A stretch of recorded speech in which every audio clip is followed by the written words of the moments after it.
사연을 읽어볼게요. 둘째가 3살인데 8개월 조선으로 태어나서 소아천식으로 굉장히 고생을 많이 합니다. 감기가 조금만 심해져도 폐렴으로 바로 진행되기도 하고 곁에 누가 아프기만 해도 여과 없이 바로 진행돼요. 면역 자체가 약해 늘 노심초사해요. 다른 아이들 3, 4일이면 태어난다는 폐렴도 열흘 넘게 고생하기도 하고 천식발작이 심해 대학병원에서 중환자실을 드나든 적도 있어요. 지난주 저녁에 배가 아프다더니 그날 밤부터 고열과 발작적인 기침으로 아이가 3일째 수액과 미지근한 물로만 버텼어요.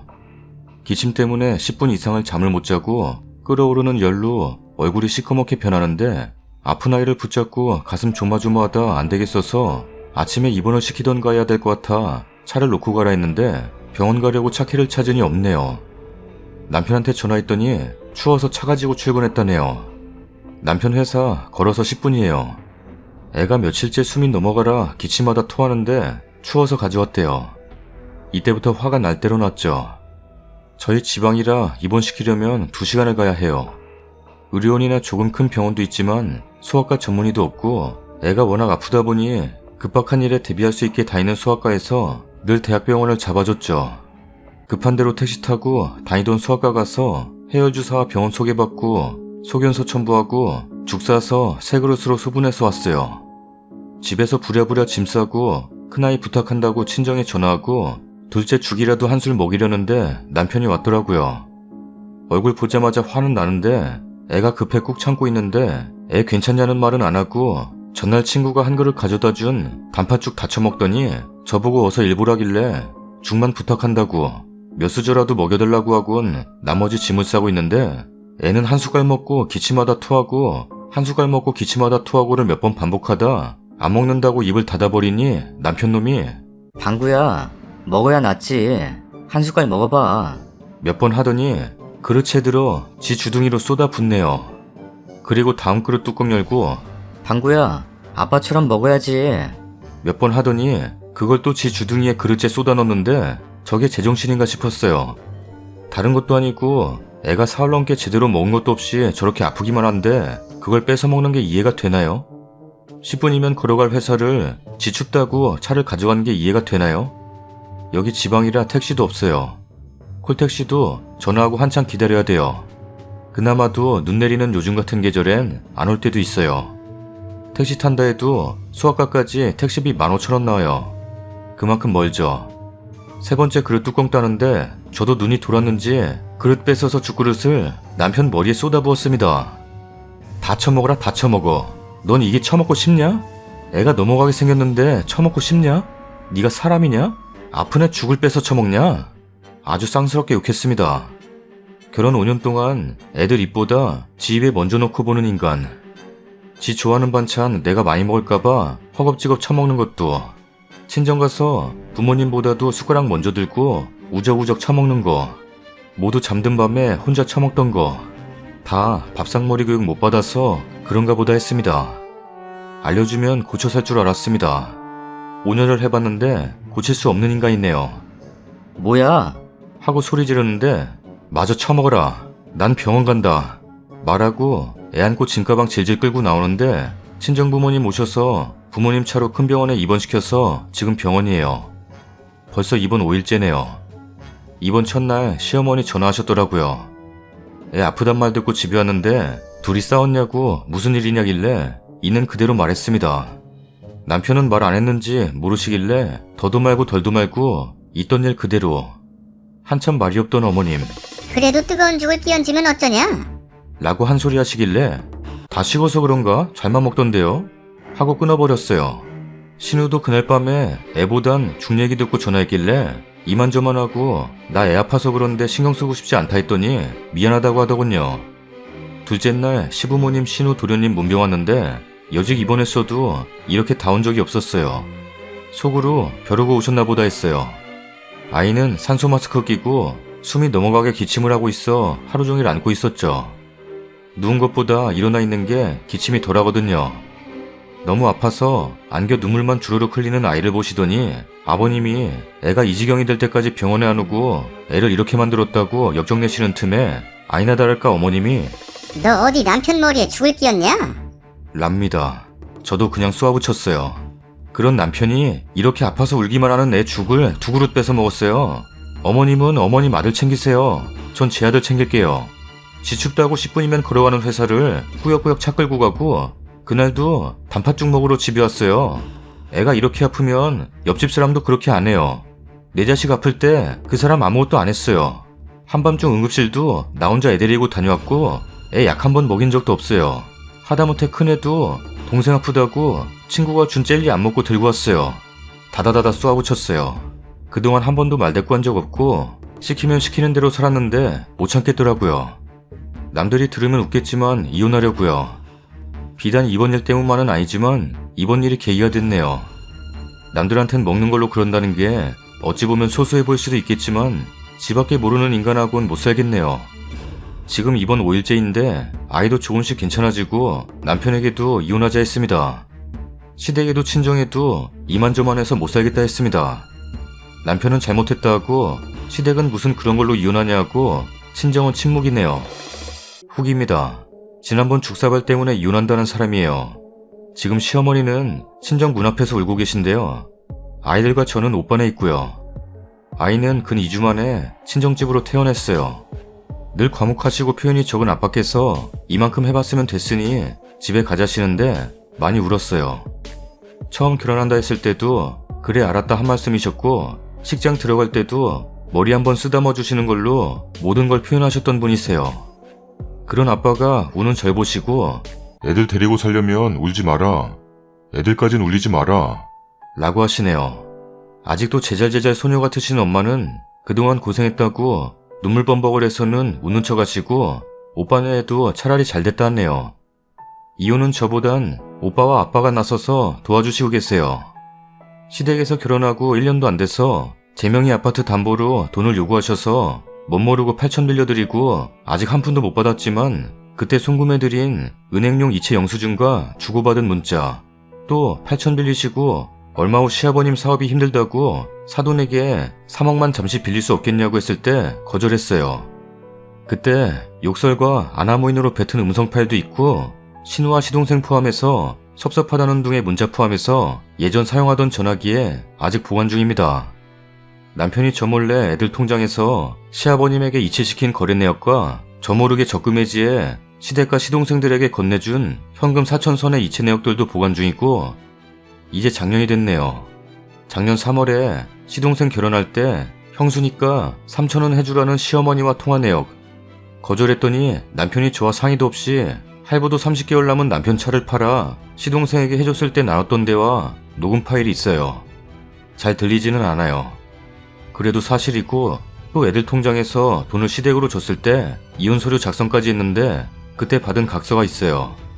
대략 내용은 시댁과 관련해 금전적인 문제나 시댁의 무리한 요구를 중재 못할 시 이혼과 동시에 월급의 절반을 아이들 양육비로 지급하겠다는 내용인데 공중을 받진 않았어요. 증거를 수집하게 된 계기는 결혼하고 얼마 안 되어서 3억을 빌려달라 했을 때부터였어요. 지금은 힘들어도 잘 되면 니들도 좋은 건데 왜 안 빌려주냐? 라고 하다가 나중엔 몇 푼 안 되는 걸로 더럽게 유세 떠내. 어차피 네 목도 있는데 미리 받는 걸 멍청하게 그거 하나 못 받아오냐?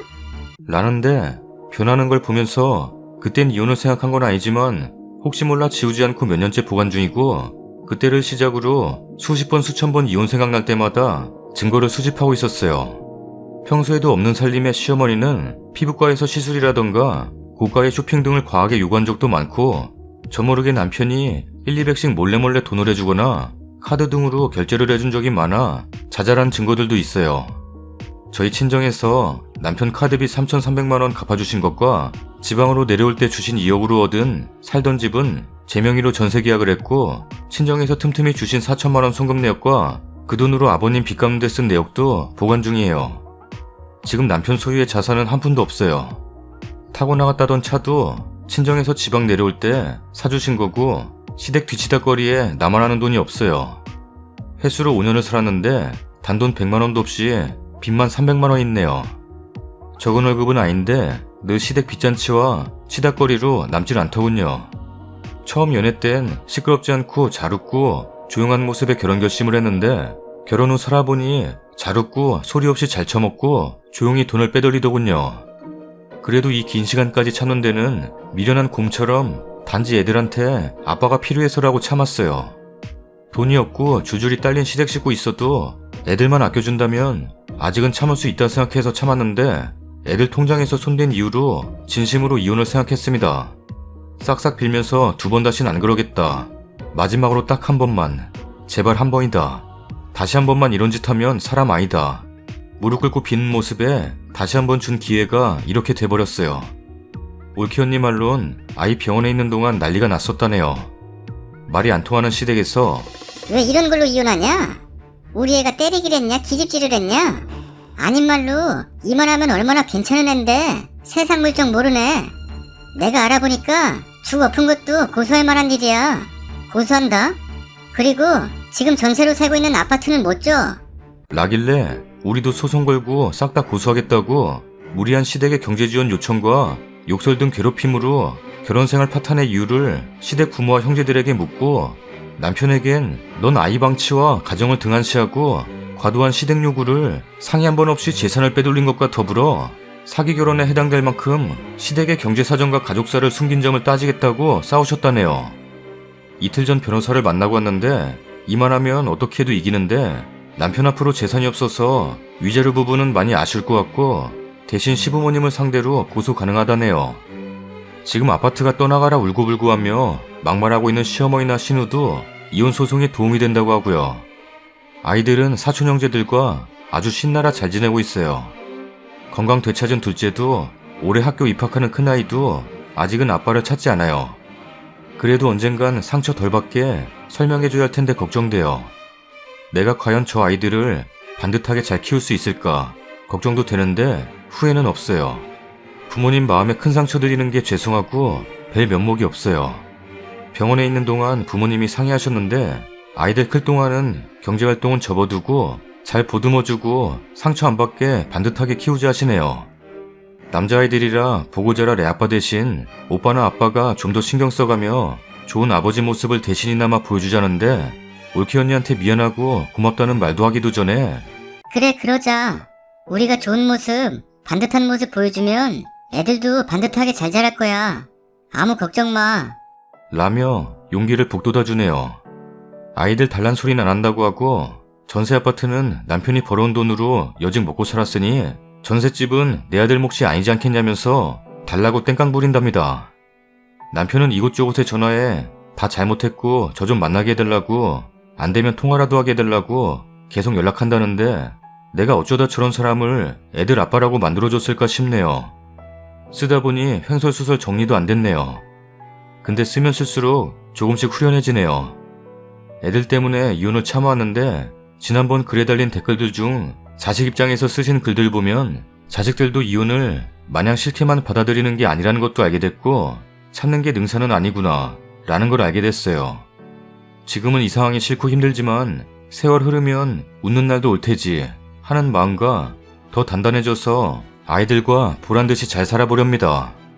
아직 해결난 게 아니지만 응원해주시고 아픈 속 긁어주신 분들 감사합니다. 몇 년 후 꼭 아이들과 너무 행복하다는 글로 찾아올게요. 다음 사연입니다. 그 사람은 저의 작은 손이 좋다고 했습니다. 그 사람은 저의 긴 머리칼이 좋다고 했습니다. 그 사람은 가냘픈 저의 어깨를 한없이 안아주고 싶다고 했습니다. 지금부터 2년 전으로 거슬러 올라가네요. 제가 아프리카에서 음악방송을 시작한 지 6달쯤 되었을 때였어요. 초보 BJ로서 한참 재미를 붙이고 나름대로 열심히 하고 있었죠. 두 아이들을 어린이집에 보내고 난 후 저만의 유일한 행복이 음악을 들으면서 들어와 주신 분들과 수다 떠는 거였는데 그런대로 재미가 있었고 꾸준히 하니 어느 정도 고정으로 들어와 주시는 분들도 생기고 그 과정에서 아는 언니 오빠 동생들도 많이 생기게 되었어요. 모임도 몇 번 했었고요. 그치만 그때까지도 전 남자들을 대할 때도 제 방송 채팅창 보는 것처럼 아무런 부담도 없었고 그냥 편하게만 생각 들었죠. 솔직히 저희 신랑이 저한테는 정말 잘해줬거든요. 저도 그래서 나름대로 방송은 하되 가정에 소홀히 하지 않겠다는 저와의 약속을 지키려 노력을 했고요. 그런대로 두 가지 다 만족스럽게 최선을 다하고 있었어요.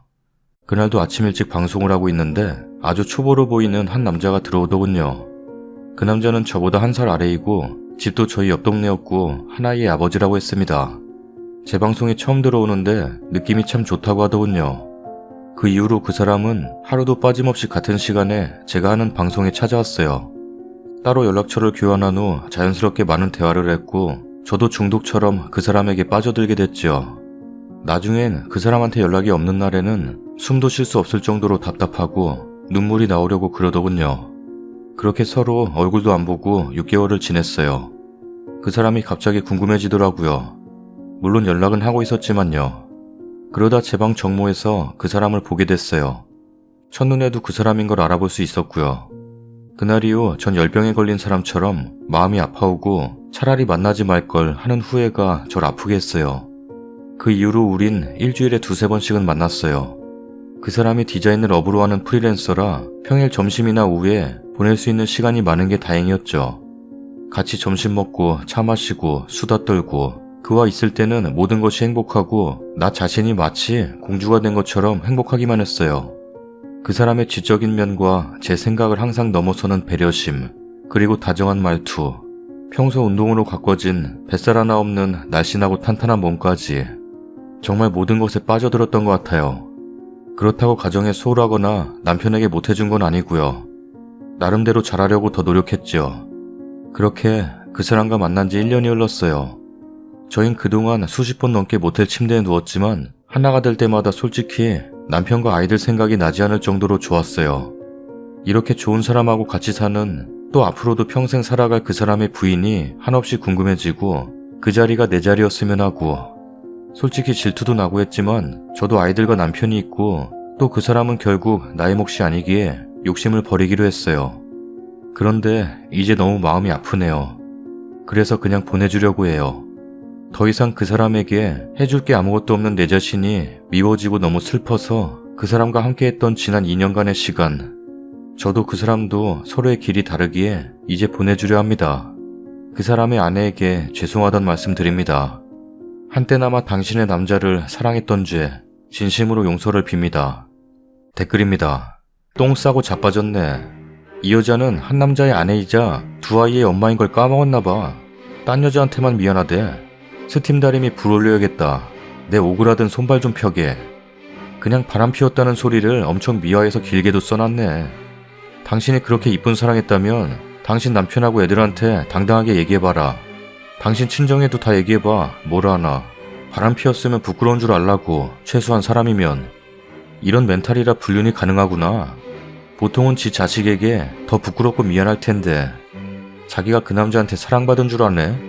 당신을 정말 공주 대접했으면 꼴랑 모텔 방에 누워있겠겠니? 참 이상한 사람들이 많다는 걸 느낀다. 님께서는 그 사람과의 사랑이 아름답게 느껴지실지도 모르지만 당신의 남편은, 당신의 가족들은 당신 같은 사람들 때문에 에휴 말을 말아야지. 불쌍한 남편. 한때나마 당신의 남자를 사랑했던 죄. 개소름 돋네. 걸려서 이혼당했으면 좋겠어요. 진짜 바람피는 유부남 유부녀 엄청 많던데 바람피고 아무렇지 않게 집에 와서 잘하는 척하는 거 진짜 역겨워요. 대부분 자기 부인 자기 남편은 아니라고 생각하던데 진짜 너무 많더라 불륜 커플. 이렇게 바람필 거면 결혼은 왜 하냐? 종족 번식 때문에 하는 건가? 결혼 참 부질없다 생각이 많이 드는 미혼입니다. 다음 사연입니다. 안녕하세요. 20대 후반 회사 생활하고 있는 여자입니다. 여러분께 조언을 얻고자 글을 씁니다. 읽어보시고 조언 남겨주세요.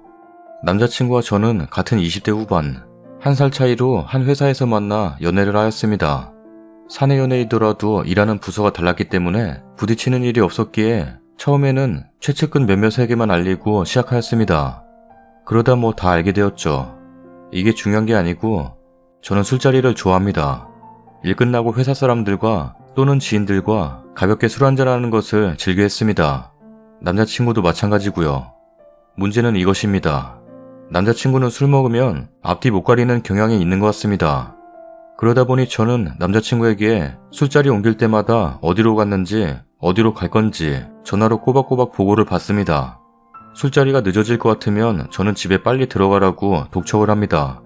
그러다 보면 자연스레 싸움이 되고 남자친구는 연락을 안 합니다. 그러니 저는 남자친구가 몇 시에 집에 들어왔는지 집에나 들어가긴 한 건지 모르는 거죠. 남자친구는 평일에 쉬기 때문에 이런 일들은 꼭 쉬는 전날에 일어납니다. 그리고 다음날 푹 자고 일어나서는 미안하다 합니다. 이런 일이 몇 번 있었습니다. 그때마다 그냥 넘어갔죠. 그러다가 사건이 하나 터졌습니다. 남자친구 부서 사람들과 술자리가 있었어요. 남자친구, 저, 부서 사람 3명, 여자 1명, 남자 2명. 제 나이가 제일 어렸어요. 저는 그날 컨디션이 그닥 좋지 않아서 맥주만 조금씩 먹고 있었고 나머지 사람들은 소맥을 먹었습니다. 고깃집에서 1차를 하고 2차를 바로 갔습니다. 거기서 분위기에 취했는지 도수가 높은 칵테일을 시키더군요. 저는 조금만 마시고 남자친구는 원샷, 나머지 사람들도 원샷. 남자친구 혀가 점점 꼬여가더군요. 그래서 이제 먹지 말라 하고 옆구리 찔렀습니다. 혀는 꼬여가지고 현진아, 안 취했어. 라고 말하면서 계속 먹더군요. 뭐 그러려니 했습니다. 그러다 이제 집에 갈 시간. 남자친구가 저를 너무 보내려고 하더군요.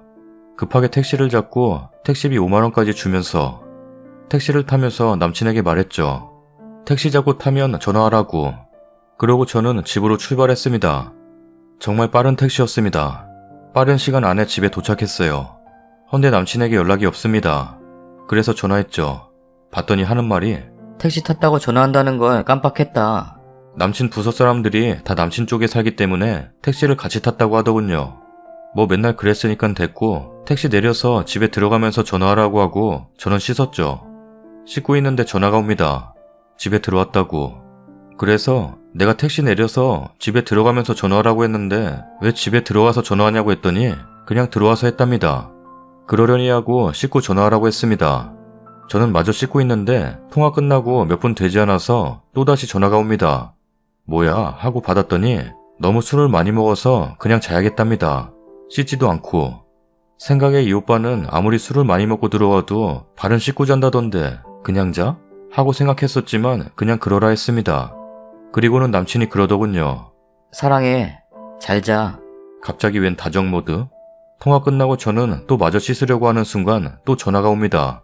이 오빠 뭐야? 하면서 다시 받았습니다. 여보세요 하고 받았는데 이게 뭔 소리인지 길거리 노랫소리와 호객행위하는 소리들로 가득한 사운드. 자기도 모르게 터치가 되어서 저한테 전화가 온 겁니다. 남친은 이 상황을 모르고 어디서 놀까? 나이트? 라면서 이야기하고 있더군요. 저한테 집이라고 거짓말하고 잔다고 거짓말하고 부서 사람들과 나이트를 가다니 나 참 어이가 없어서 녹음했습니다. 그리고 전화를 끊고 제가 다시 전화했습니다. 받더군요. 아주 조용합니다. 어디냐고 했습니다. 집이지 어디냐? 랍니다. 아까 전화 와서 소리 다 들었다고 하니까 적반하장으로 나오더군요. 나 참. 평소에 거짓말을 많이 하는 줄은 알았지만 이 정도로 거짓말을 하다니. 그리고는 연락 안 받습니다. 제가 계속 전화해도 부서 사람들조차 전화를 받지 않더군요. 그 여자분도. 그렇게 뜬 눈으로 밤을 지새고 새벽 6시 다시 전화했습니다. 받더군요. 어디냐고 했습니다. 회사 주차장이랍니다. 잉? 웬 주차장? 알고 보니 부서 사람들과 놀고 집에 들어갔는데 그대로 자면은 출근 못할 것 같아서 바로 씻고 차 끌고 나와서 주차장에서 잤답니다. 어이가 하늘을 찔렀습니다.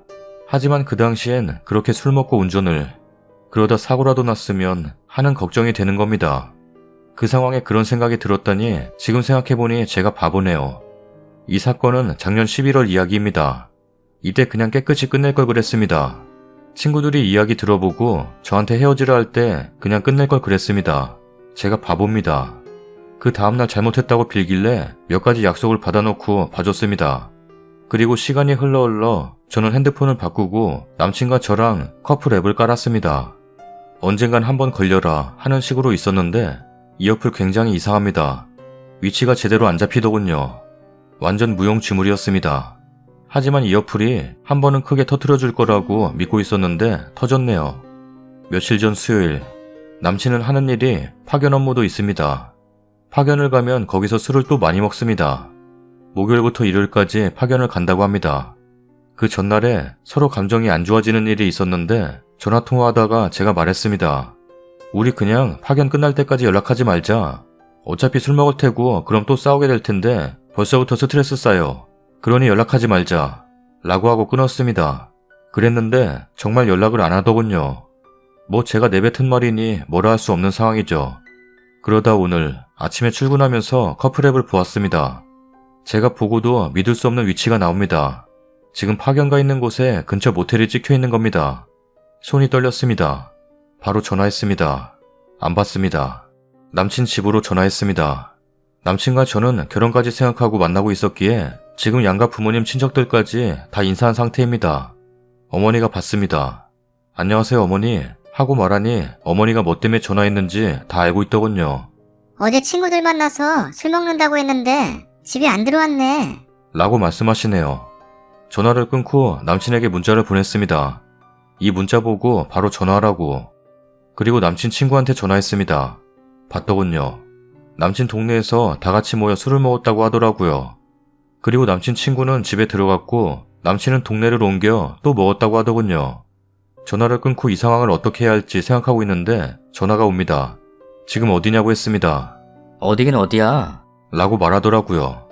그래서 지금 장난하냐고 파견 끝날 때까지 연락하지 말자고 했는데 술 처먹고 모텔을 가냐고 했더니 하는 말이 술 너무 많이 먹어서 그냥 혼자 들어와서 잔 거야. 랍니다.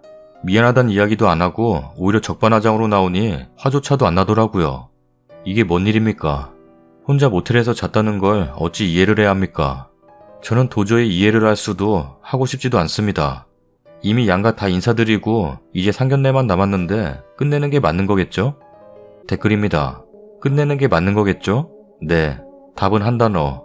헤어져요. 혼자 모텔에서 자? 웃기는 소리 하네. 저 말 믿으면 그순이 진짜 바보다. 남자는 님 남친 혼자였겠죠. 왜 안 헤어져요? 난 배신감에 치가 떨려서 못 만나겠던데. 혼자 잘 거면 찜질방을 가지. 남자 혼자 멀뚱이지 않은데 4, 5만 원씩 내고 쳐잖아? 혼자 모텔 가서 잘 수 있다 칩시다. 하지만 글쓴이가 명심해야 할 것은 술 먹으면 어떻게 될지 모르는 남자, 거짓말을 아무렇지도 않게 하는 남자랑 결혼하면 어떤 결혼 생활일지 답은 나오지 않나요? 결혼해서 술 먹고 지금처럼 늦게 다니고 하는 거 이해할 수 있어요? 결혼하면 아무래도 애기 생기고 하면 여자는 집에 얽매일 수밖에 없는데 술 좋아하고 친구 좋아하고 노는 거 좋아하는 신랑 만나면 여자가 이해심이 없으면 스트레스도 많이 받고 싸우기도 많이 할 것 같은데 님이 생각해봐요. 글쓴이도 정신 상태가 정상으로 보이지 않는 건 나뿐인가? 아니 진짜 객관적으로 상식적으로 저런 행동 저렇게 술 좋아하고 연락 끊고 저런 남자랑 이때까지 만나오고 그런 거 알면서도 결혼 약속까지 잡는 게 가능해요? 정말 궁금하고 너무 신기해서 묻는 말입니다. 여자분들 저런 남자랑 난 다 이해한다. 넘어가야지. 결혼해야지. 이러는 분이 있어요? 들킨 거짓말이 그 정도라면 안 들킨 거짓말도 꽤 있을 것 같은데요. 지금이라도 안 늦었어요. 헤어져 줄 테니 너 하고 싶은 대로 하고 살아라. 2번 다시 만나지 말자고 해주세요. 우리 남편이 그랬죠. 외박하고서는 다음날 집에 들어와서 PC방에서 잤다고 우겨서 넘어가 줬는데 한 달 뒤 카드 명세서에 모텔 찍혀 있었어요. 모텔에서 혼자 잤다고 말 바꾸더니 자기는 씻으러만 갔대요. 또 핸드폰 충전하러 갔다고 또 기억이 잘 안 나니 어쩌니 하더니 모텔 찾아가서 모텔 주인에게 CCTV 확인 결과 여자랑 들어왔어요. 그것도 나이트 바로 뒤에 있는 모텔이었는데 모텔 주인이 하는 말이 여기 오는 99%는 여자 남자 그 짓 하러 오지 혼자 오는 사람이 어딨어요. 그것도 잠만 자러. 집도 가까울 텐데 말도 안 되는 소리를. 남편분 그냥 잘못했다고 빌어. 랍니다. 참고로 모텔 CCTV 한 달 저장이고요. 용량 적은 곳은 2주입니다. 빨리 가서 확인하세요. 추가 글입니다. 많은 분들의 댓글 감사합니다. 내 자체에서 갈피를 못 잡으니까 저에게 쓴소리가 필요했어요. 그러면 쉽게 정리할 수 있을 것 같아서요. 어제 그렇게 통화를 끝내고 이 오빠 아차 싶었는지 계속 전화가 오더라고요. 저는 이 상황을 잊고자 점심부터 회사 사람들과 낮술을 먹었어요. 저번 달이 제 생일이었는데 앞으로 남친을 그 사람이라고 칭하겠습니다. 그 사람이 저에게 사고 싶은 거 사라고 카드를 줬습니다. 한도를 정해주었는데 아직 한도만큼 10만원에서 12만원 정도 남아서 시원하게 결제하고 끝내려고 백화점으로 향했습니다.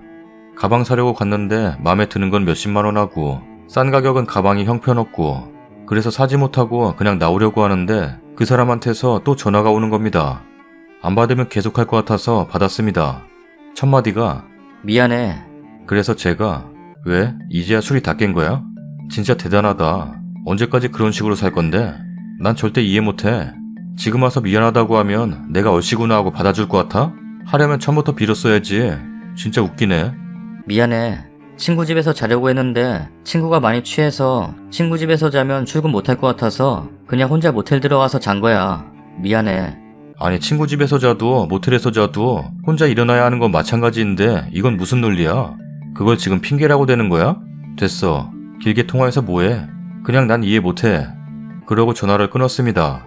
토요일 밤 술을 드링킹하고 어제 해가 중천에 뜰 때까지 퍼잤습니다. 머리는 좀 아프긴 했지만 일어나니 또 술이 땡기더군요. 그래서 친구와 약속을 잡고 나갔습니다. 친구와 술을 먹고 있는데 그 사람한테 전화가 옵니다. 어떻게 하면 믿어줄 수 있겠냐고 물어보더군요. 그래서 CCTV 확인하자 했습니다. 알겠답니다. 파견가 있는 곳으로 오면 같이 택시 타고 가서 확인하자입니다. 떨리는 마음으로 그 사람을 만나서 모텔로 향했습니다. 모텔의 미음만 봐도 속이 울렁거리더군요. 들어가 잤다던 모텔에 들어가니 조금 허름한 모텔이었습니다. 들어가자마자 그 사람 카운터에 있는 아저씨한테 아저씨, 저 아시죠?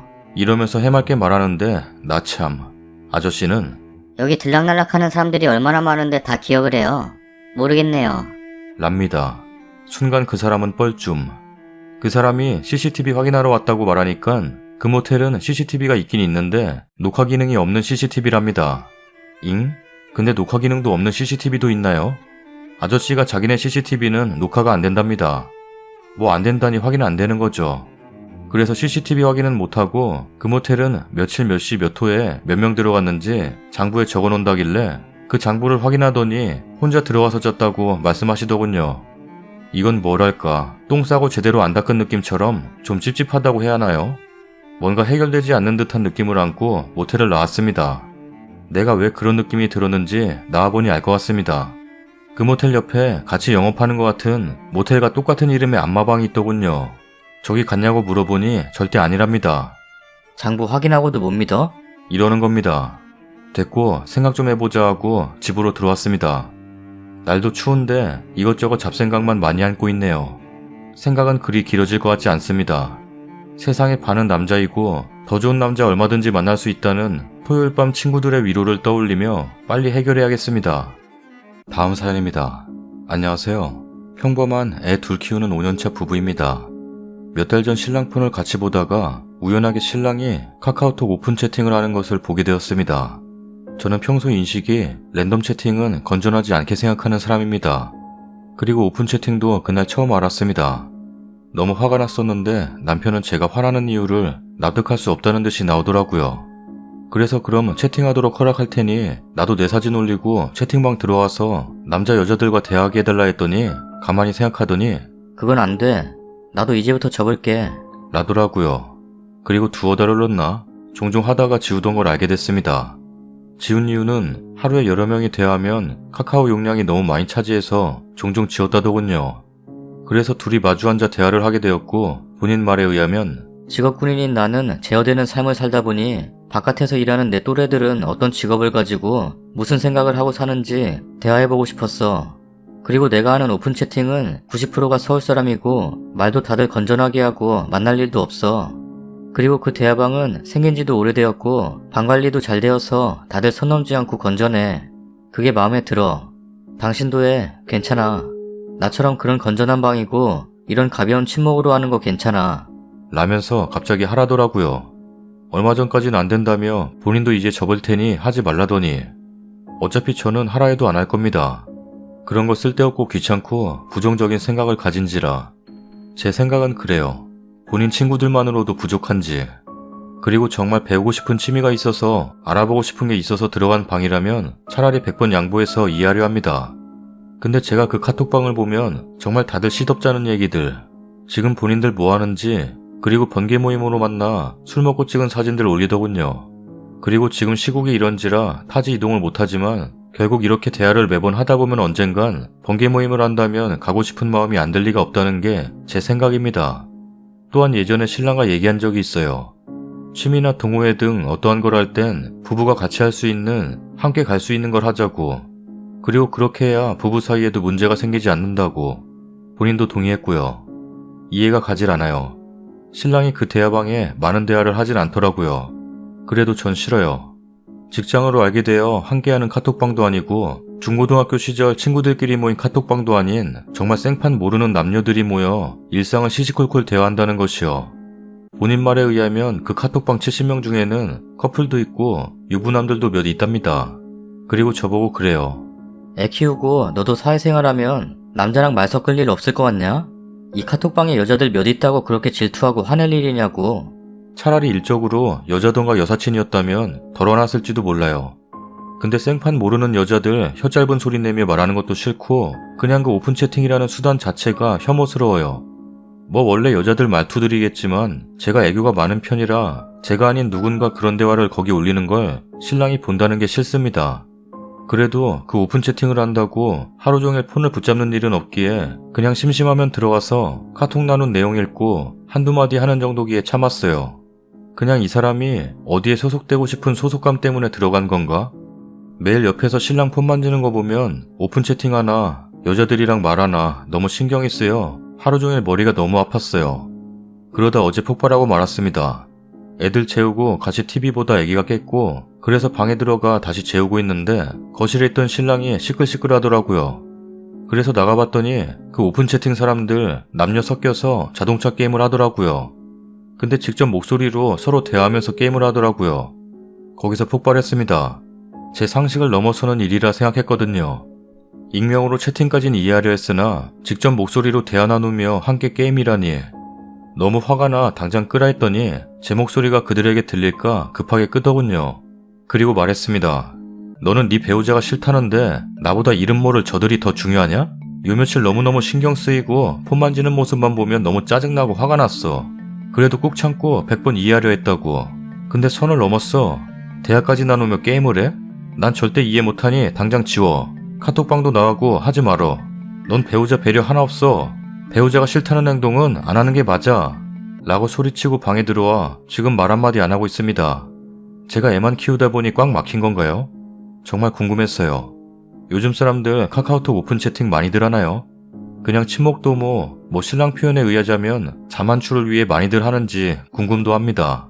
신랑은 이 오픈 채팅 수단이 요즘 사람들의 흘러가는 트렌드라며 말하더라고요. 전 정말 몰랐어요. 댓글입니다. 여기서 백날 의견 들어봐야 소용없어요. 그 방에 쓰니도 넣어달라고 하세요. 둘이 부부인 건 밝히지 말고. 그 챗을 같이 해보면 알겠네요. 의외로 부부 사이가 좋아질 수도 있어요. 남편은 아내의 성향을 잘 알고 있습니다. 그런 거 하라고 해도 귀찮아하고 선 넘지 않을 거라는 것을요. 아내분 궁금하지 않아요? 건전하대요. 방 관리가 잘 되어 있대요. 그리고 선을 넘지 않는데요. 완전 신세계인데요. 한번 해보세요. 한 남자랑 5년째 살고 있는데 다른 남자들은 어떤 생각을 가지고 있는지, 다른 여자들은 오픈 채팅방에서 알게 된 남자랑 만나고 싶어 하진 않을지, 그리고 카카오 용량 때문에 대화방 내용을 지운다니 얼마나 용량이 큰지도 궁금하다. 트렌드 같은 개소리 하지 말라고 하세요. 직업군인 때려치고 일자리나 알아보라고 하세요. 제정신인가? 오픈 채팅에서 어디 엮일만한 여자 없나 눈 빨개가지고 찾는 거 모르는 줄 아나? 건전한 모임 같은 소리 하네. 저러고 모여서 번개하고 술 처먹고 별거 다 하고 그러는 거예요. 저 안에서 서로 얘랑도 자고 쟤랑도 자고 겁나 얽혀있음. 남편분 거 몰래 가져가셔서 오픈 채팅방 오른쪽 누르면 링크 공유하기 있어요. 본인한테 보내놓고 남편분 그 방 닉네임 외워두고 모른 채 하고 본인 걸로 이름 다른 걸로 하고 들어가 보세요. 처음이라 못하실 수 있으니 다른 방 시험 삼아 들어가는 거 닉네임 설정 같은 거 연습해보시고 들어가 보세요. 알람은 꺼두고요. 유부남인 건 밝혔는지 어떤 대화를 하는지 며칠 있어보세요. 건전한 방은 건전합니다. 물 흐리는 사람 몇 대고요. 다 걸러냈으면 건전할 텐데 굳이 일하랴 아이 보랴 가정 있으신 분이 시간 뺏기는 게 바람직하진 않은 것 같아요. 오픈톡방에서 동성친구 사귀어봐서 알아요. 트렌드 같은 소리하고 자빠졌네. 본인 또래들은 무슨 직업이고 무슨 생각하는지 궁금했다고? 웃기고 있네.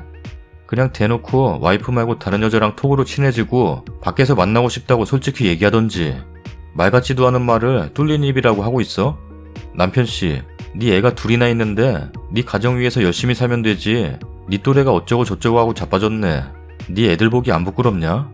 와이프도 다른 남자들이랑 톡하고 친해지고 용량 없다고 톡방 다 지우고 자다 우는 네 애는 네가 재우고 와이프는 보이스톡 하면서 게임해도 괜찮지? 얼굴도 모르는 것들이랑 깔깔깔깔 게임해도 괜찮지. 와이프랑 톡방에서 톡으로 얼굴도 나이도 모르는 남자가 네 와이프한테 치즈버거 사주세요. 이래도 너 괜찮겠냐고. 제발 정신 차려라. 근데 쓰니가 님 남편 쥐잡듯이 잡아도 쓰니 남편은 계속 이럴걸요? 왜냐? 이제 막 재미를 느꼈거든요. 다음 사연입니다. 안녕하세요. 이 일을 누구한테 말할 수도 없어 혼자 앓다가 가끔 눈팅했던 판이 생각나서 여기에 제가 겪었던 일을 얘기해보려고 합니다. 제가 봐도 소설 같고 거짓말 같아서 최대한 구체적으로 적겠습니다. 길어도 읽어주시면 감사하겠습니다. 저는 작년에 대학교를 졸업해 취업 준비를 하고 있는 24살 여자입니다. 제가 입학했을 당시 남자친구는 같은 과 한 학년 선배였고 남자친구가 신입생이었던 저에게 먼저 다가와서 저는 신입생이 된 지 한 달도 되지 않아 남자친구와 사귀기 시작해 곧 5주년을 바라보고 있습니다. 4년이 넘는 시간 동안 남자친구는 저에게 한결같았어요. 먼저 화내는 일이 절대 없었고 언제나 저에게 맞춰주고 항상 사랑해주는 듬직하고 착한 남자라고 자부할 수 있었어요. 특히 저 혼자 권태기가 왔을 때 제가 짜증도 많이 내고 힘들어했는데 싫은 티 하나 안 내고 묵묵하게 기다려주는 남자친구를 보면서 처음 사귀어본 남자지만 이 남자와 결혼해도 되겠다고 느낄 정도였어요. 무엇보다 좋았던 점은 여자 문제로 다툴 일이 없었다는 거예요.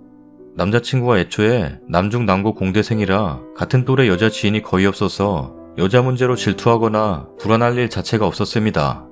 고등학교 때 소개받아서 1년 정도 여자 사귄 게 전부라고 했어요. 그렇게 여느 때와 같이 남자친구와 잘 사귀고 있던 중 저번 주에 뜬금없이 제 인스타로 DM이 한 통 왔어요. 가계정이었는데 안녕하세요. 방구 고등학교 동창인 방석입니다. 방구에 대해 드릴 말씀이 있으니 연락 부탁드립니다. 라며 번호를 남겼더라고요. 방석이는 남자 이름이었는데 처음에는 피싱 사기 같은 게 아닐까 하는 생각에 전화번호부에 등록해서 카톡 친추하고 친구가 설정한 이름 보니까 이름이 맞더라고요.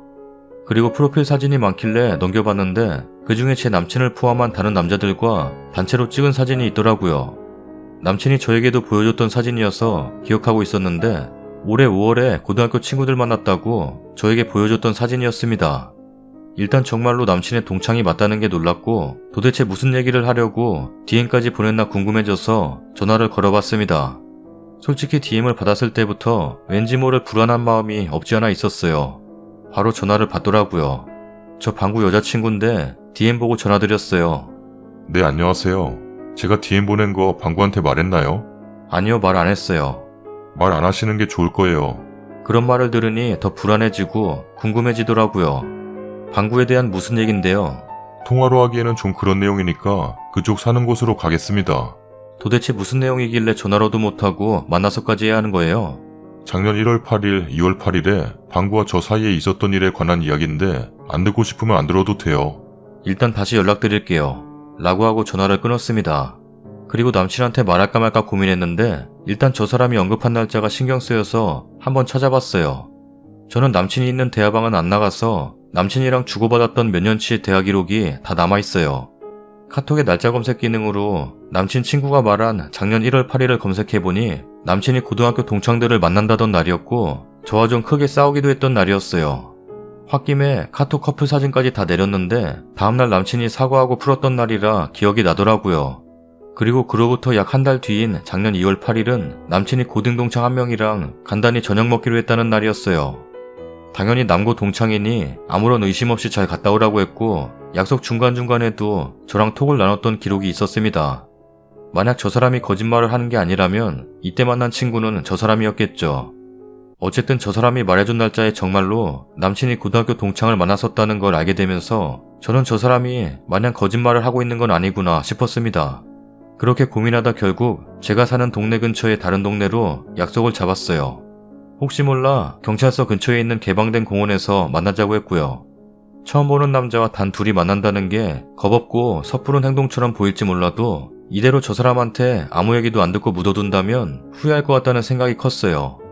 남친한테 이 사실을 말할까 말까 계속 갈등했지만 말한다면 분명 저 사람과 못 만나게 할 게 뻔했고 저 사람의 얘기를 듣고 난 뒤에 남친에게 말해도 늦지 않을 것 같다고 생각했습니다. 그렇게 저 사람과 만난다는 걸 비밀로 하고 남친과 평소처럼 연락을 하다가 제가 고등학교 동창들이랑 요즘은 연락 안 하냐고 한번 떠보니 요즘은 연락 잘 안 한다고 하더라고요. 아무것도 모르고 나중에 한강 가자고 애교 부리는 남친과 통하면서 한편으론 의심하는 것 같아 죄책감이 들었지만 이렇게 5년 가까이 일편단심인 남자가 고등학교 동창이랑 도대체 무슨 일이 있었다는 건지 하루빨리 저 사람과 만나 얘기를 듣고 싶었습니다. 그렇게 며칠 전에 남친 친구를 만났습니다. 제가 먼저 공원 벤치에 앉아서 기다리고 있었는데 잠시 후에 남친 친구가 와서 인사를 하더라고요. 카톡 프사로 봤던 것처럼 그냥 평범한 남자였는데 보자마자 좋은 얘기 하려는 건 아니겠구나 하는 직감이 오더라고요. 일단 나와주셔서 감사하고 죄송해요. 뭐가 죄송해요? 그날 방구와 저랑 있었던 일에 대해서 죄송하고 1년이 훨씬 지난 지금에서야 뒤늦게 말하는 것도 죄송해요. 그래서 도대체 오빠랑 무슨 일이 있었던 거예요? 라고 했더니 그 사람은 생뚱맞게 어렸을 때 자신과 남친이 어떤 관계였는지부터 말해줬습니다.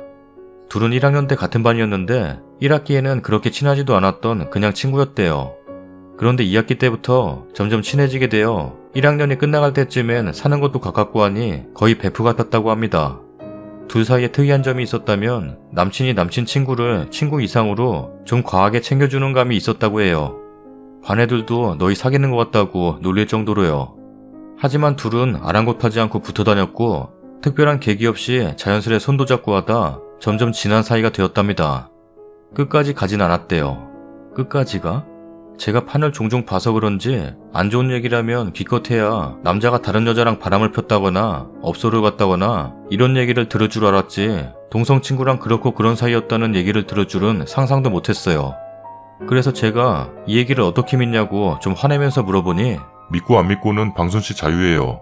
제가 이 얘기를 하는 이유는 제가 저질렀던 잘못을 뒤늦게나마 고백하려는 것이지 이 얘기를 듣고 어떤 선택을 하든 그건 방순씨의 자유죠.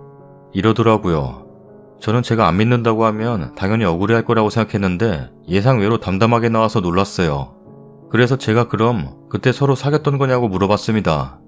그러자 남친 친구는 그때의 정확한 감정은 자기도 아직 모르겠는데 서로 호감이 없진 않았겠지만 절대로 사귀거나 그런 건 아니었고 사춘기의 호기심 같은 게 가장 컸던 것 같다고 했습니다.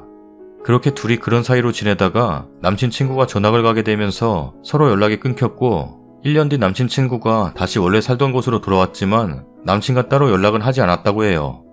그렇게 대학교 입학하고 고등학교 동창들끼리 가끔씩 볼 때 몇 번 만나긴 했지만 그땐 전혀 그런 거 없이 정말 친구처럼 대했고 개인적으로 연락하지도 않았다고 합니다. 그러다가 둘 다 대학교 2학년이 됐고 남친은 저를 만나고 자기는 군대를 가면서 연락이 완전히 끊겼다고 해요. 그렇게 연락 없이 지내다 남친 친구가 말했던 1월 8일 고등학교 동창들이 전역하고 오랜만에 만나기로 약속을 잡았답니다. 오랜만에 남친을 만나게 된 남친 친구는 솔직히 남친이 신경이 쓰였다고 해요. 하지만 1차에서는 서로 얘기도 별로 안 나눴고 2차에선 남친이 거의 밖에 있었기 때문에 술자리에선 별일이 없었대요. 저랑 전화로 싸우느라요. 그러다가 술집 마감 시간이 돼서 다들 분할 계산을 하는데 남친이 그때까지 안 돌아와서 남친 친구가 남친 몫까지 결제를 했다고 합니다. 다들 술집을 나설 때가 돼서야 남친이 저랑 통화를 마치고 돌아왔고 남친은 친구에게 계산 얘기를 듣고 카카오페이로 송금을 했다고 합니다. 그때 모인 동창들이 다들 사는 동네가 같아서 서로 얘기 나누면서 집으로 돌아갔대요. 그런데 남친 친구가 집에 도착해서는 남친한테 전화를 걸어서 너는 계속 밖에 있느라 술도 못 마셨으니까 돈 안 받을게 라고 했답니다. 남친은 착하기도 하고 빚지는 거 싫어하는 성격이라 됐으니까 그냥 그 돈 받으라고 했고 남친 친구는 안 받겠다고 하고 얘기가 반복되자 남친이 그럼 잠깐 집 앞에서 보자고 했다네요. 그렇게 남친 친구가 남친 집 앞 놀이터로 갔고 남친이 직접 친구의 손에 돈을 쥐어줬대요. 그러고 나선 그동안 뭐하고 지냈는지 얘기를 나누다가 어렸을 때 둘이 그랬었던 얘기까지 나왔다고 해요.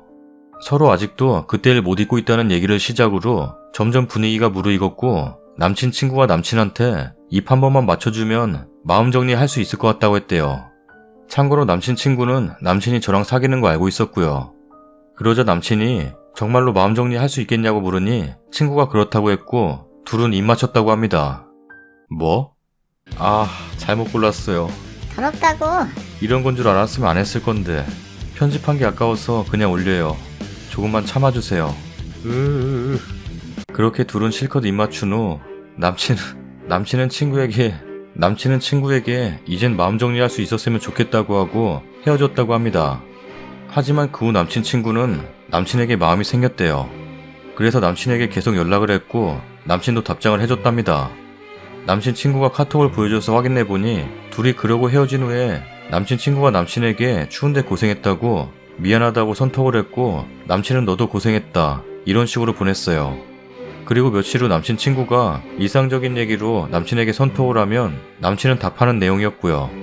그러다가 남친 친구가 시간 날 때 연락달라고 한번 만나자고 했고 남친은 알겠다고 하고 며칠 후에 남친이 남친 친구에게 다음 주에 시간 되냐고 보낸 걸 제가 확인했습니다. 남친 친구가 말했던 2월 8일. 그렇게 둘은 한 달 만에 다시 만나 1차로 저녁밥을 먹고 2차는 술을 마셨다고 해요. 거기서 남친 친구가 남친에게 자기 마음을 고백했고 남친은 거절했다고 합니다. 그리고 술집을 나와서 집을 가던 도중 저번에 둘이 갔었던 놀이터에 다다르자 남친 친구가 남친에게 마지막으로 입맞춤 한번 더 해달라 했고 남친은 마음 정리를 할 수 있다면 해주겠다고 했답니다. 하지만 남친 친구는 마음 정리를 못할 것 같다고 했고 남친은 그럼 자기도 못 해준다고 했대요. 하지만 남친 친구는 계속 남친을 붙잡았고 남친은 그럼 자긴 가만히 있을 테니까 너가 혼자 하라고 했답니다. 야이, 난 가끔 눈물을 흘린다. 고작 이런 거 올리려고 몇 시간 동안 뼈 빠지게 고생한 건가. 대충 봤을 때는 이 정도는 아니었는데 구독자님들에게 죄송하다. 식사 중이신 분들 죄송합니다. 처음엔 무슨 말인지 이해를 못했는데 말 그대로 남친이 나는 아무것도 안 할 테니까 너 혼자 나한테 하고 싶은 거 해. 이랬답니다. 남친 친구는 또 좋다고 혼자 남친을 껴안고 입 맞추고 그랬는데 남친이 진짜 가만히 있었을까요? 결국 둘은 스킨십까지 했다고 합니다. 입 맞추면서도 누구랑 계속 카톡을 했다고 했는데 그건 아마 저였겠죠.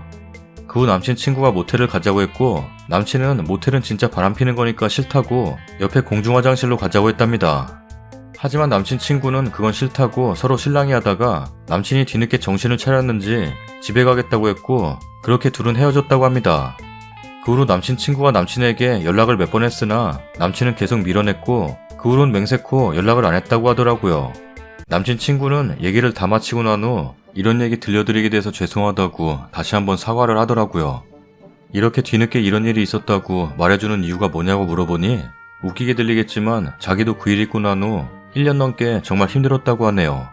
그렇게 방황하다 최근에 들어서야 아무것도 모르고 그런 놈이랑 잘 사귀고 있을 저에 대한 죄책감이 들었고 뒤늦게나마 그동안 있었던 일을 고백하는 게 저에게 용서를 빌 수 있는 최선의 방법이었다고 주저리 늘어놓더라고요. 어이없고 화나고 혼란스럽고 말 그대로 멘붕이 온 상태였던 저는 지금 들었던 얘기가 사실이든 거짓이든 당신 용서할 생각 없고 만약 거짓말이면 신고할 거고 남친한테도 그쪽이랑 있었던 일 물어보고 서로 얘기 안 맞는 부분 있으면 다시 연락할 테니 연락 제때 받고 아무튼 가세요 라고 했습니다. 그러니 그 사람은 저는 정말 있는 그대로 말했고 저도 동창들이랑 연다 끊을 각오로 말씀드리는 거예요. 언제든지 연락하세요. 죄송합니다. 라고 하면서 가버리더군요. 그 친구의 얘기는 너무 구체적이었고 할 일 없는 사람이 아닌 이상 저에게 이런 얘기를 할 이유도 없고 말할 때 태도도 그렇고 거짓말이 아닐 거라는 걸 저는 그때 이미 느꼈어요. 남친 친구를 만나기 직전까지만 해도 저는 무슨 얘기를 듣든 5년 동안 저만 바라봐왔던 남친을 믿을 거라고 생각했는데 안 되더라고요. 그래도 일단 남친의 얘기를 들어보자는 생각으로 퇴근하면 전화 달라고 하고 집으로 돌아가 전화를 기다렸습니다. 퇴근 시간이 되자 남친이 언제나 그랬듯 제 애칭을 부르며 전화를 걸었는데 평소엔 달달했던 그 목소리가 소름 끼치게 들리더라고요. 그 상황에서 저는 괜찮은 척 연기할 수가 없어서 방금 방석이라는 사람 만나고 왔다고 그냥 말해버렸습니다. 예상했듯이 남친은 매우 당황해하면서 너가 방석이를 왜? 어떻게 만난 건데? 라고 묻더라고요. 그래서 저는 DM 받은 것부터 몇 시간 전 그 사람을 만나 들었던 얘기까지 줄줄이 말했습니다. 이걸 제 입으로 말하는데 너무 비참했어요. 남친은 아무 반응도 없이 묵묵히 듣고만 있더라고요. 얘기를 다 마치고 여기에서 틀린 거 있으면 말해달라고 했습니다. 제발 다 거짓말이라고 해주길 바랬는데 그냥 미안하다고 하더라고요. 그래서 정말 그 사람이 했던 얘기가 다 맞는 거냐고, 오빠 진짜로 다른 남자랑 입 맞추고 그러면서 나랑 카톡했냐고 울면서 물어보니까 미안하다고 울지 말라고 하더라고요. 미안하다고만 하지 말고 다른 할 말 없냐고 하니 자긴 진짜 친구랑 어떻게 해볼 생각 전혀 없었다고 걔가 해달라고 애원하길래 친구로서 해준 것뿐 자기는 아무 감정이 없었다고 하네요. 그래서 그딴 말 할 거면 그냥 끊자 하고 전화를 끊었습니다. 그렇게 전화를 끊고 나선 며칠 동안 밥도 거의 안 먹고 물만 마시고 누워서 멍하니 지내고 있네요.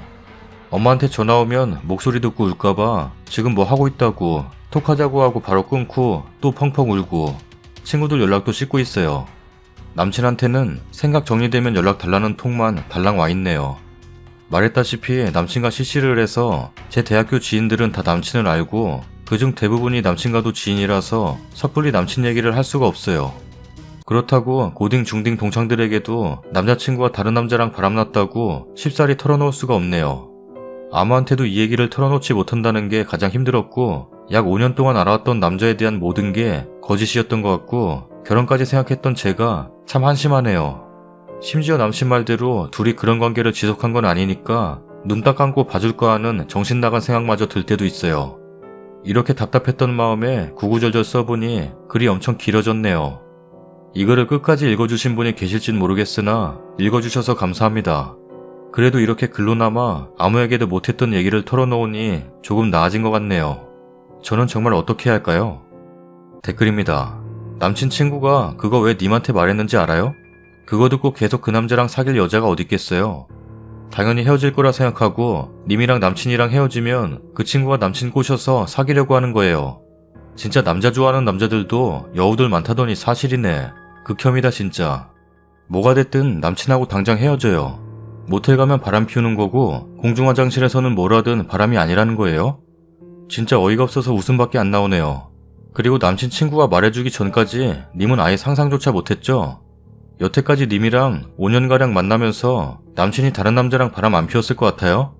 이미 님이랑 남친과의 믿음과 신뢰는 깨졌어요. 헤어져야죠.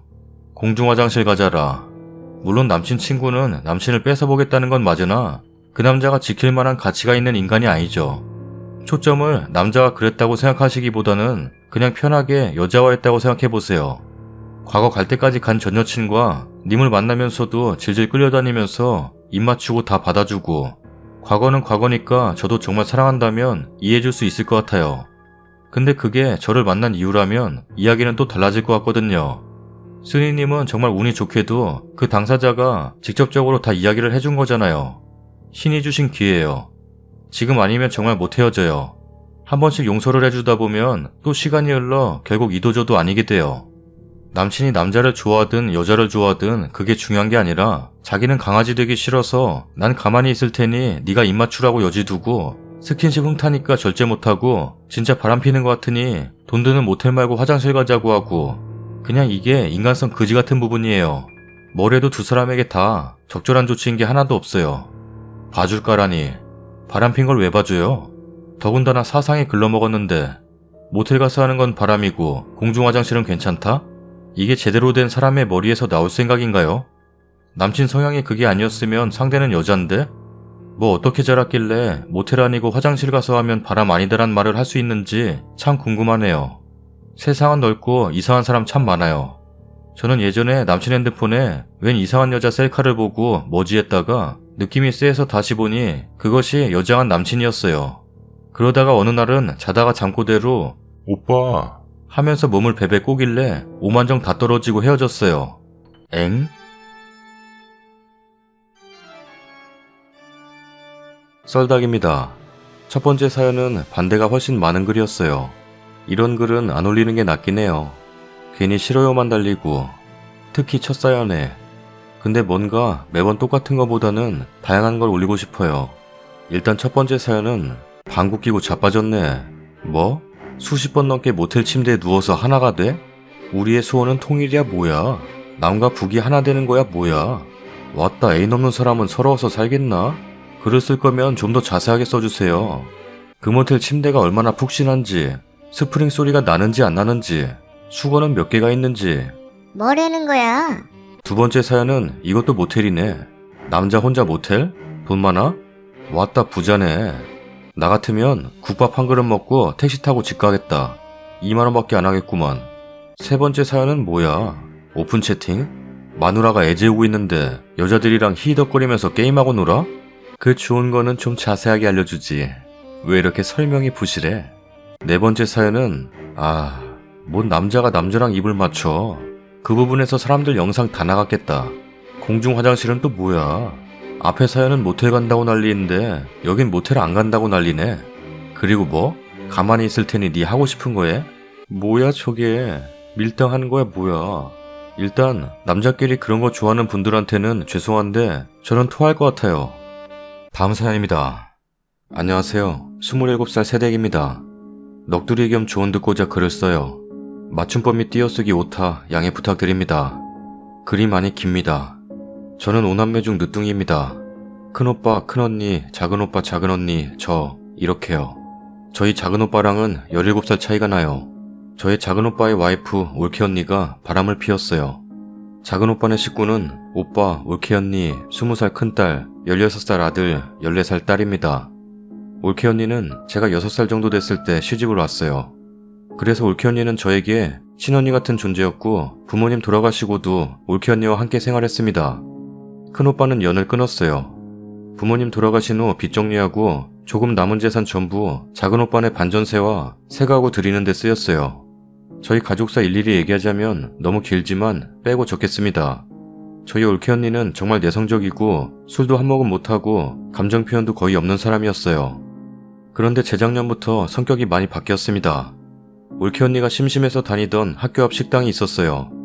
거기서 일한 지 3년이 지난 시점부터 바뀌기 시작했습니다.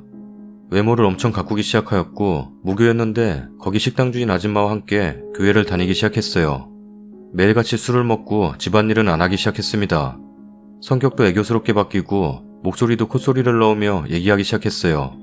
처음에는 제가 언니 보고 예전에 술도 안 먹더니 언제 술을 배웠냐고 하며 그냥 웃어넘기고 성격이 밝아진 것 같아 좋아 보인다 했습니다. 그런데 일주일에 한 번씩 머리 스타일을 바꾸기 위해 미용실을 가고 점점 화장이 짙어지고 속눈썹도 2주에 한 번씩 꼭 받으러 다니더라고요. 그러면서 저희 오빠를 다른 남자들과 비교하기 시작했습니다. 우리 식당에 오는 애들 엄마 남편은 돈 많이 벌어오던데 방석이네 아빠도 돈 많이 벌어오고. 이러면서요. 미리 말씀드리자면 저희 작은오빠 페인트 칠하는 일을 합니다. 그래서 3월에서 10월까지는 못해도 450에서 500 이상 벌어요. 그 외에는 300에서 450 정도 벌고요.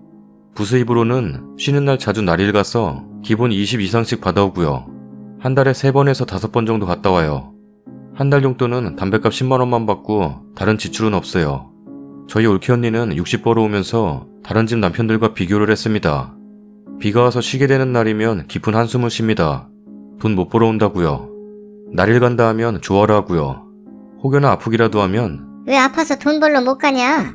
라며 타박도 했습니다. 그래서 작은오빠랑 말다툼하기도 여러 번이었어요.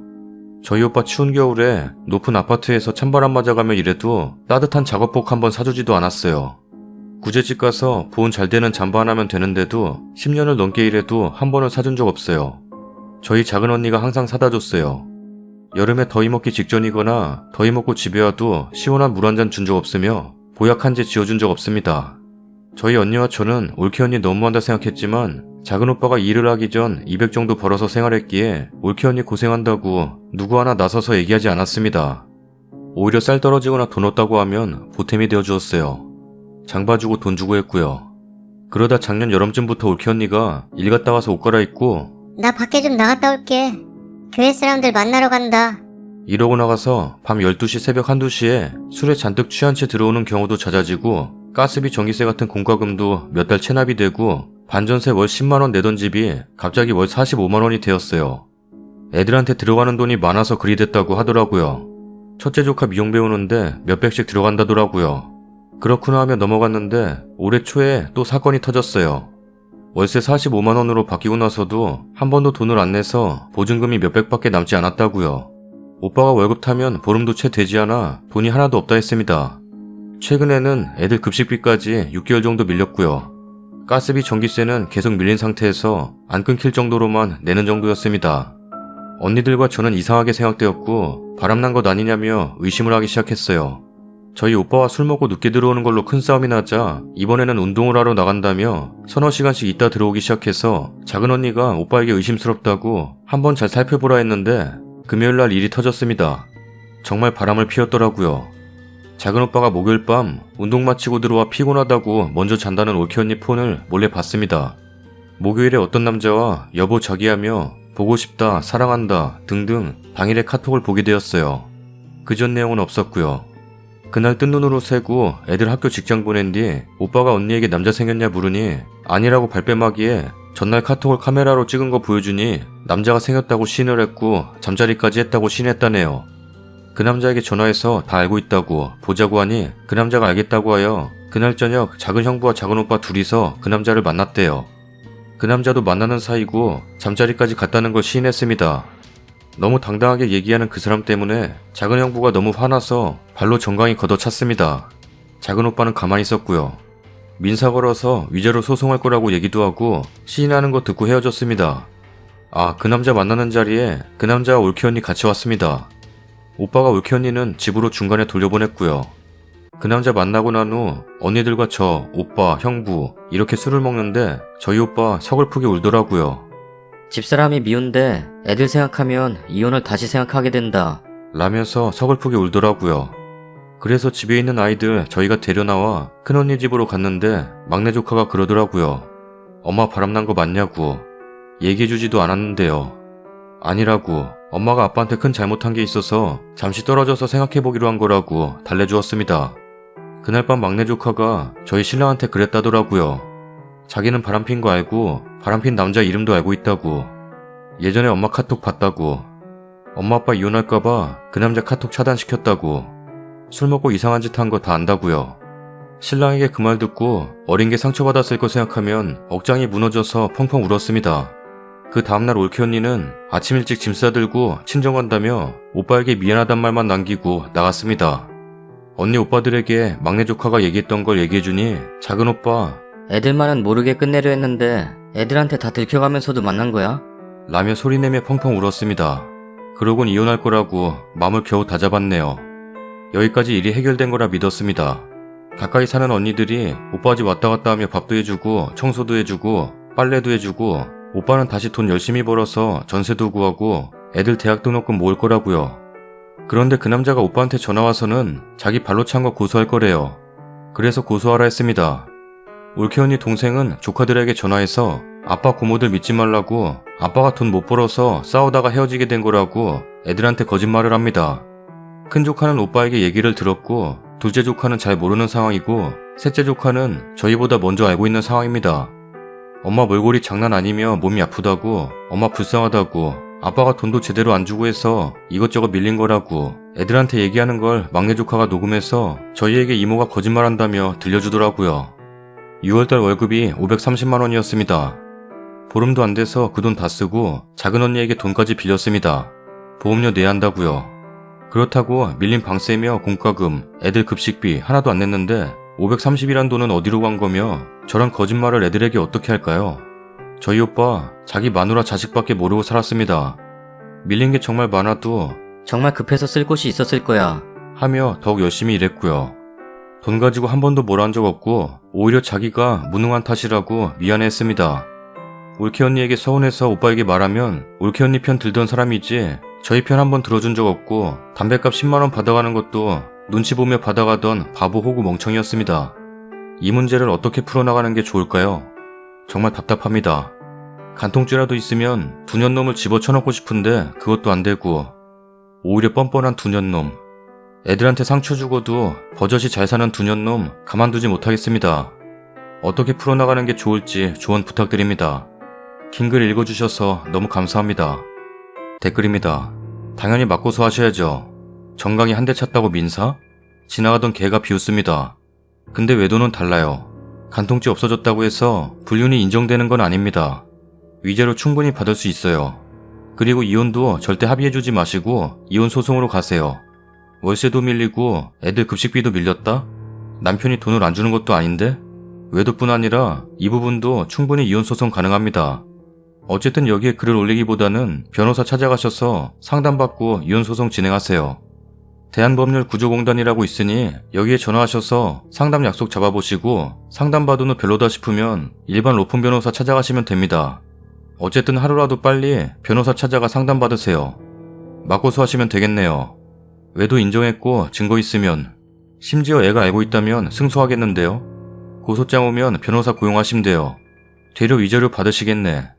막내 딸의 증언이 있는 이상 소송은 승소하겠네요. 근데 부모 이혼 소송에 자식들을 내세운다는 게 작은 오빠께서 가슴이 미어지시겠네요. 근데 이미 아이들이 알고 있는 이상 매정하게 끊으시는 게 정답입니다. 사춘기인 애가 둘이나 되는데 잘 해결되길 빕니다. 외도남이 전화와서 고소한다거나 난리칠 때 유도신문하세요. 꼭 녹음하세요.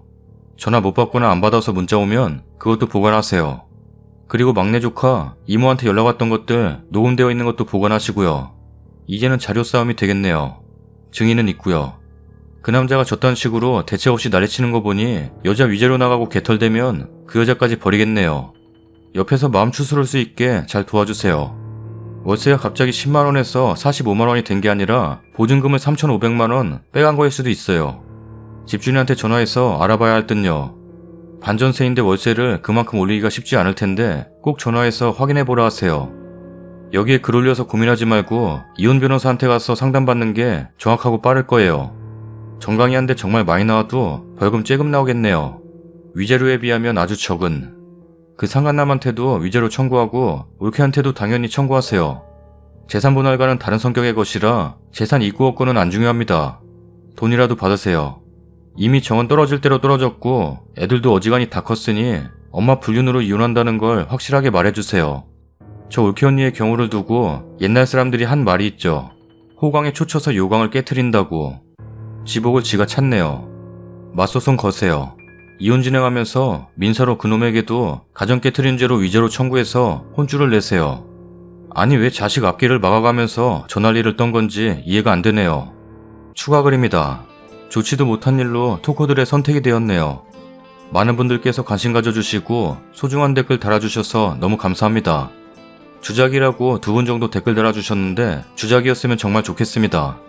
그것도 관심 깊게 봐주신 거니 감사하다고 말씀드리겠습니다. 이혼 소송 및 위자료 청구 소송하라고 많이들 얘기해 주시더라고요.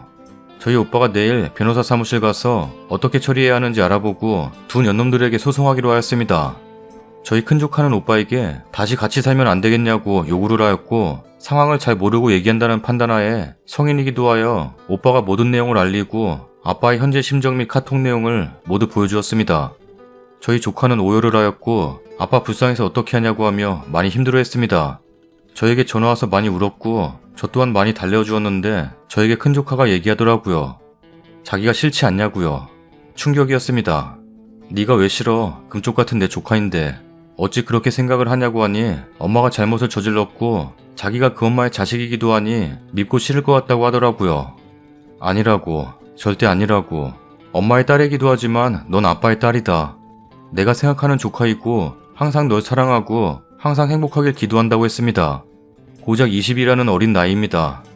갓 성인이 된 아직은 20대의 첫 시작을 달리는 꽃다운 나이의 어린 소녀에게서 저런 말이 나올 거라 생각지 못해 더 마음이 아프고 억장이 무너졌습니다. 둘째 조카는 오빠가 자세하게는 아니지만 간략하게 얘기를 하였고 아빠를 믿고 따르겠다고 잘 해결하시라고 하며 잘 지내고 있습니다. 그리고 저희보다 먼저 알고 있던 막내는 정말 고맙게도 의젓하게 더 잘 지내주고 있습니다. 아빠와 잘 얘기도 하였고 엄마 아빠 일이니 엄마 아빠께서 내린 결정 따르겠다고 하며 힘든 내색 없이 더욱 잘 지내주고 있어요.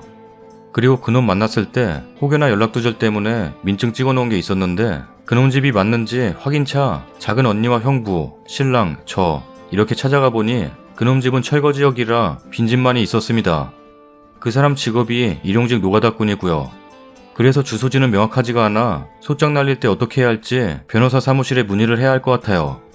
그리고 올케 언니, 친정으로 간 게 아니라 동생 집에 있다고 얘기 들었지만 동생 집에 있는 게 확실한지 의문이 듭니다.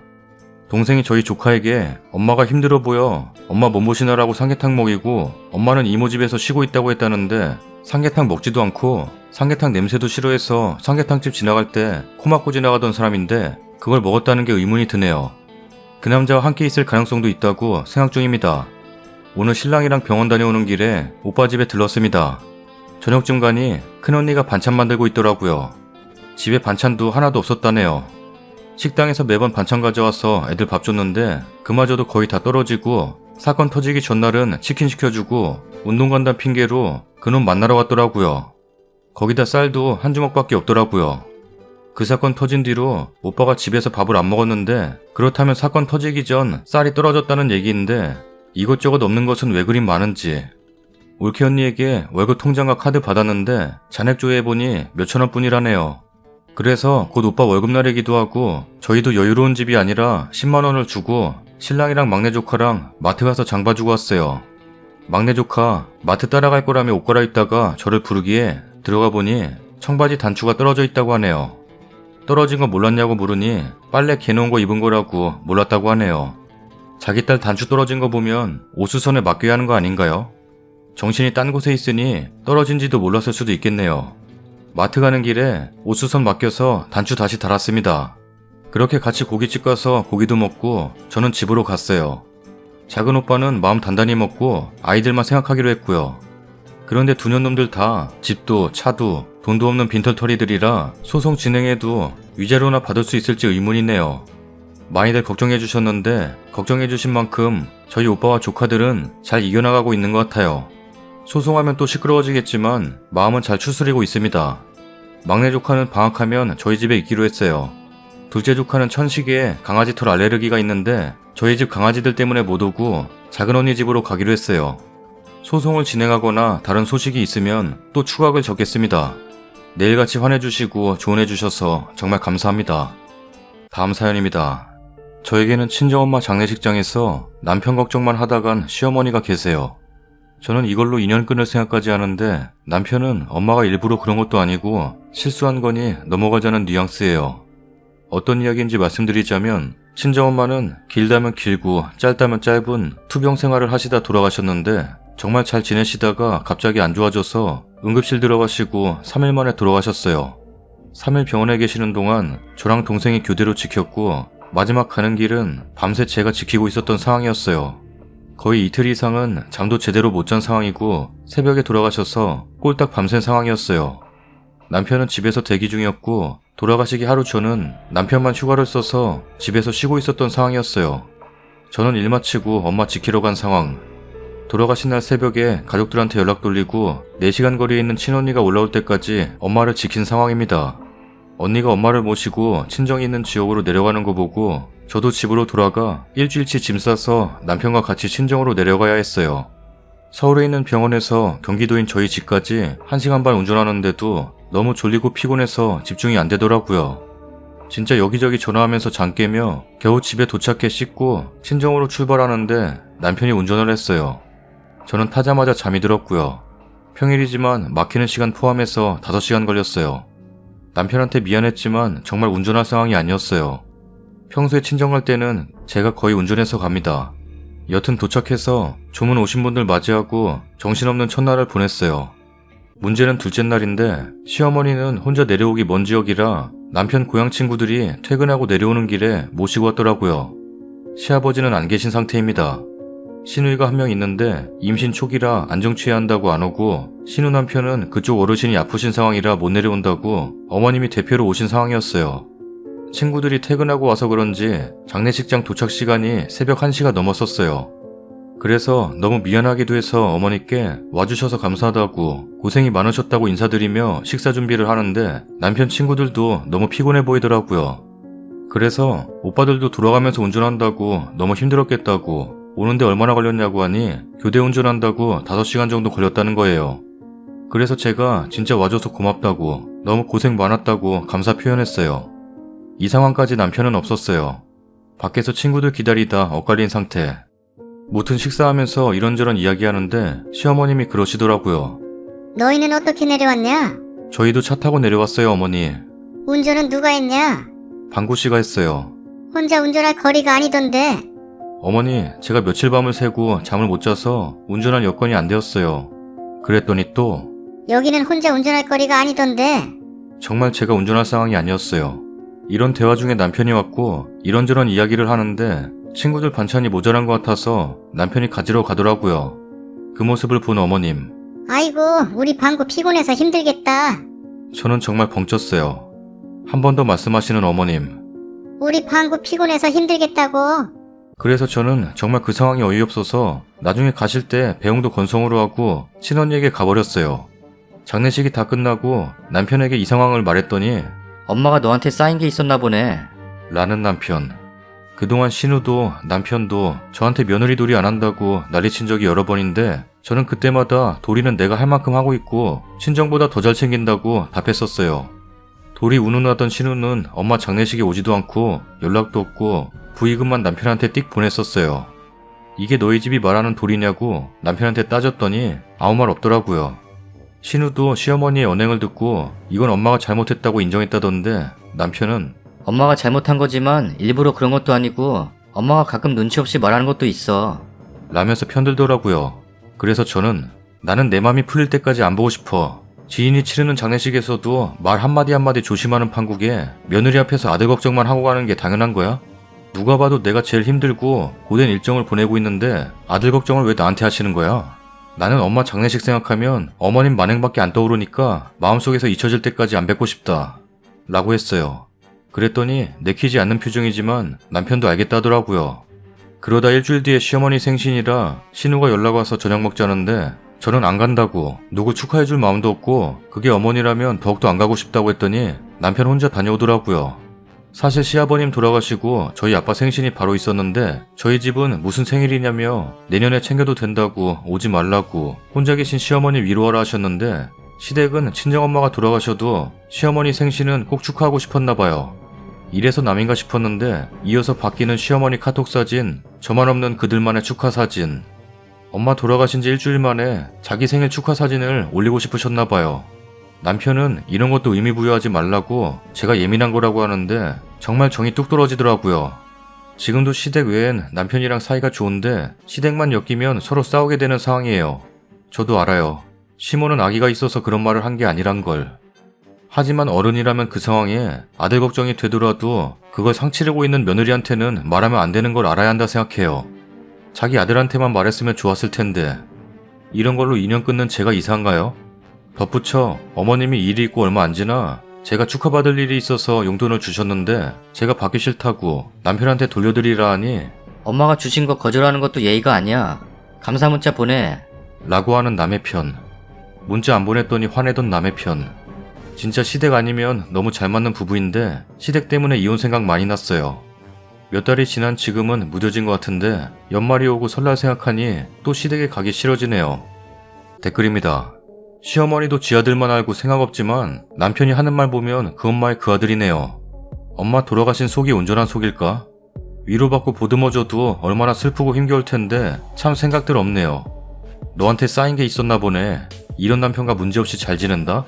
어떤 사람의 언행에 악이 없다라고 할 때는 그 사람이 무지한 사람이라고 인정하고 쓰는 말이지 않나요? 진짜 무식한 집안이네요.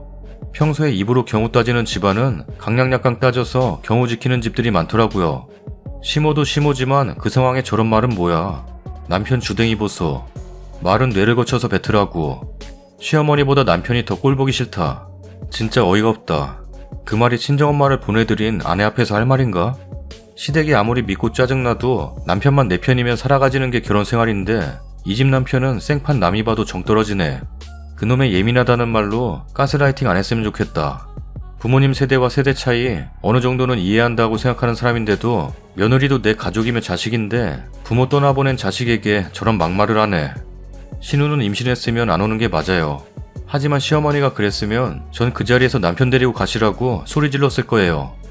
어머님은 항상 늘 남편만 걱정하시는데 이러는 와중에도 제 걱정은 안 하시고 아들 잠 못 잔 것 때문에 발만 동동 구르세요? 라고 하면서 남편 친구들 친척 있는 자리에서 소리 질렀을 거예요. 시어머니나 남편이나 똑같은데 시댁 빼고 잘 맞는다고 하셨는데 남편이 여우라고 생각 안 해보셨어요? 여우 같은데 님 앞에서는 맞춰주는 척하고 뒤에서 시어머니 시켜서든 이야기해서든 그렇게 하는데 님만 모르는 것 같은데요. 남편이 영악해요. 저런 사람이 더 무서워요. 앞에서는 착한 척 뒤에서는 조종하고 소름 돋네요. 그러면서 님 시댁에 더 잘하게끔 하는 그런 의도 남편이 님보다 머리 위에 있어요. 맞춰준다 하셨는데 전혀 아닙니다. 시댁 빼면이라니 시댁일 얽힐 때가 제일 중요한데 평소엔 내 편 안 들어줘도 서운해하고 말뿐이에요. 부부끼리는 최소한 부부가 아니라 내 사람은 내가 어렵고 힘들 때 내 편이 되어줘야 한다는 거예요. 내가 가장 힘든 순간에 등 돌리는 사람은 내 편이 아닙니다. 살아보니 이게 답이었어요. 내가 힘들 때 절대적으로 내 편이 되어주는 사람인지 아닌지 그것만 생각해보세요. 다음 사연입니다. 올해 30살, 슬슬 결혼할 나이도 되고 주위에 결혼한 친구들이 늘면서 판을 즐겨보기 시작한 직장인입니다. 근데 제가 이렇게 글을 쓸 줄은 몰랐네요. 나름 배려한다고 했는데 올케랑 트러블이 생겨서 속상하기도 하고 억울한 마음이 없지 않아 이렇게 글을 씁니다. 제가 예민한 건지 앞으로 어떻게 해야 좋은지 알려주셨으면 해요. 일하는 중 짬을 내어 쓰는 거라 좀 두서없어도 이해해주세요. 맞춤법도. 저는 올해 30살, 서울 소재 대학을 졸업하고 직장을 다니고 있습니다. 제 남동생은 29살로 저랑 연년생이에요. 올 3월에 결혼을 했습니다. 올케는 33살, 연상이죠. 동생도 평범한 회사원이고 올케는 집에서 손글씨 쓰는 일하고요. 부모님이 동생 회사 근처에 24평 아파트 해주셨고 큰 문제없이 잘 지내요. 근데 올케 말투가 약간 까칠하다고 해야 하나? 성격이 좀 시니컬해요. 동생이랑 결혼 얘기 오가면서 처음 저랑 셋이 밖에서 식사를 한 적이 있는데 웃으면서 그러더라고요. 제가 좀 똑부러지고 할 말 하는 성격인데 뒤끝은 없어요. 뒤에서 꿍해 있는 것보단 낫죠?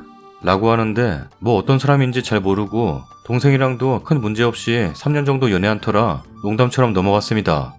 동생 결혼하면서 부모님이 저랑 동생 부부 불러서 얘기를 했어요. 저도 결혼하면 앞으로 그렇게 하라고. 중요한 행사나 용건이 있는 거 아니면 안부전화 같은 거 하지 말자. 장기적으로 봤을 땐 그게 서로 편하다. 집에도 자주 오지 마라. 결혼했으면 부부가 중심이고 특히 신혼 때는 신혼생활 즐겨야지 괜히 왔다 갔다 하면 서로 부담된다. 대신 한 달에 한 번씩 집에 다 같이 모여서 저녁 먹자. 어버이날, 가족생신, 명절이 낀 달은 패스하자. 뭐 대충 이렇습니다. 그래서 올케랑 자주 마주칠 일이 없죠. 근데 제가 정말 이상한지 첫 가족 모임부터 올케 말투가 계속 신경 쓰이는 거예요. 집에서 밥 먹을 때 엄마, 저, 올케 이렇게 셋이 주방에서 준비하잖아요. 음식 엄마가 거의 다 하시지만 그래도 뭐 다 못하신 거 도와드리고 식탁 차리고 함께 설거지하고. 근데 올케 저한테 반말을 합니다. 야, 너 이렇게 부르는 건 아니지만 형님, 저기 바닥 좀 닦어. 이런 식이죠. 처음에는 잘 못 들었겠지 했는데 점점 말을 놓는 횟수가 늘어가는 거예요. 처음에는 무의식 중에 튀어나왔나 싶어 한 귀로 듣고 흘렸어요. 또 워낙 지나가는 말투로 그러니까 꼬투리 잡는다 생각할지도 모를 것 같고 엄마도 별 말씀 안 하시길래. 근데 지난 식사 때 좀 어이가 없더라고요. 설거지 뭐 이런 거 다 하고 아빠 동생은 거실에 있고 엄마는 베란다에서 뭐 하시고 저는 식탁에 앉아 과일 깎아 접시에 담고 올케는 엄마가 싸주신 반찬 챙기고 있었어요.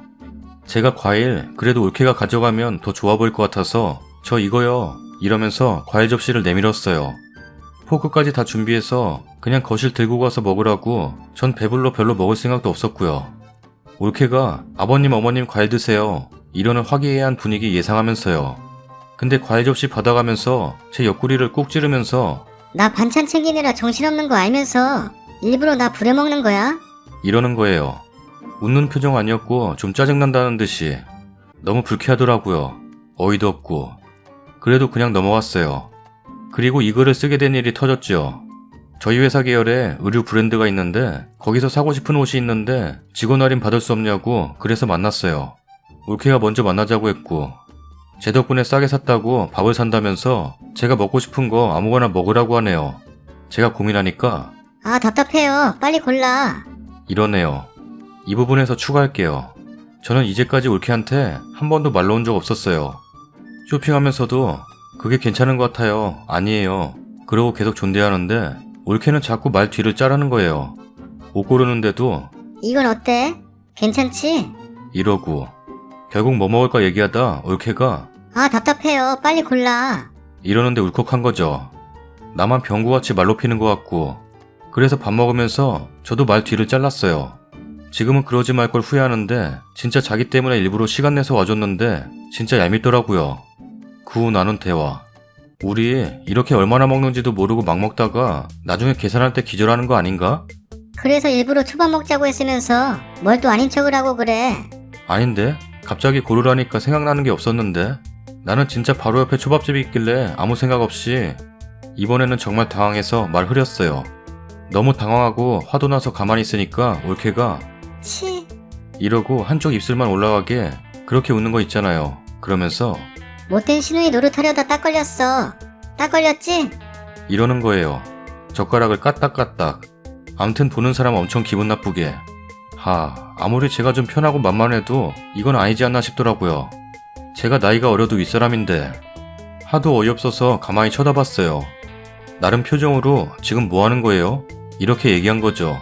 그러니까 농담도 못해? 이러면서 오히려 정색을 하더라고요. 그날 그냥 헤어졌는데 생각하면 할수록 이상하고 어이없고 한 번은 말을 해야 할 것 같은데 어떻게 해야 할지 모르겠어요. 제가 좀 답답한 스타일이긴 해요. 남한테 싫은 소리 하는 거에 오히려 제가 더 스트레스 받고 성격상 화가 나면 얼굴 빨개지고 말이 잘 안 나온다고 해야 하나요? 그렇다고 쿨하게 넘기지도 못하고 옳게 표현대로라면 꽁한 스타일이겠죠. 한번 만나서 조용히 얘기해볼까, 전화로 할까, 문자를 보낼까 고민만 하고 있네요. 제 선에서 해결하고 싶은데 뭘 어찌해야 할까요? 그리고 이런 경우 서로 존대해야 하는 거죠. 저는 처음에 존대했는데 자꾸 저렇게 말 잘라먹고 그러니까 저도 일부러 끝을 흐려요. 나만 존대하는 거 너무 웃기고 하기도 싫고 얄밉고 형님이라는 소리는 처음 몇 번 빼고는 들어보지도 못했어요. 동생한테는 너네 누나. 이런 식. 근데 문제는 점점 저희 엄마한테도 저런다는 거. 어머니. 아니야, 그건 아니지. 어머니, 나 이것 좀 해줘. 잡채했어? 와, 진짜 맛있다. 엄마도 별말 안 하시는데 전 왜 이렇게 듣기 싫죠? 동생한테 슬쩍 얘기해봤는데 친해지고 싶어서 그러는 거겠지. 이러는데 제가 신우이라 어쩔 수 없이 삐뚤게 보는 건가요? 근데 왜 저는 자꾸 이건 아니다라는 생각만 들죠? 제가 좀 버릇없는 걸 싫어하는 스타일이에요.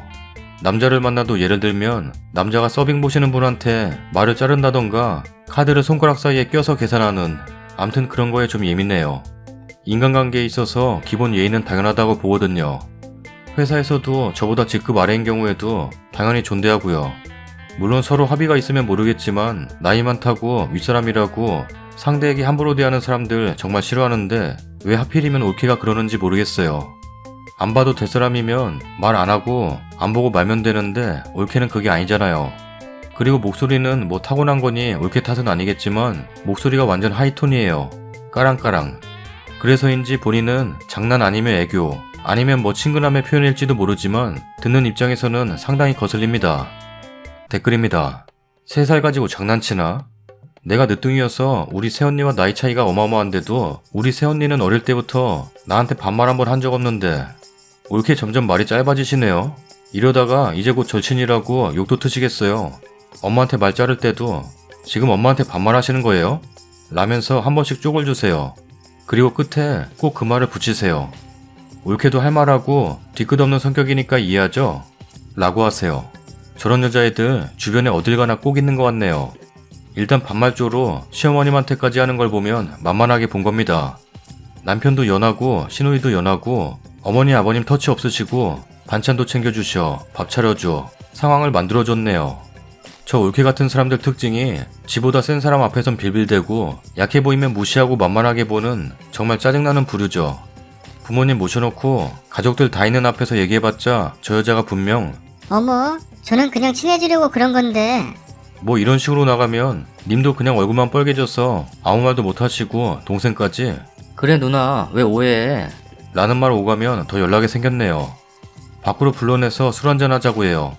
술 먹으면 평소에 못하던 얘기도 잘 나오게 마련이니 술에 힘을 빌려 우리 엄마한테 반말 줘도 너무 듣기 싫고 어차피 우리 자주 왕래하며 얼굴 보는 것도 아니니 보는 순간만이라도 존칭 제대로 하라고 우리 엄마한테 반말 줘 하는 거 기분 나쁘다. 나한테도 말 삼가라. 나이가 어리던 많던 올케는 올케고 신우는 신우다.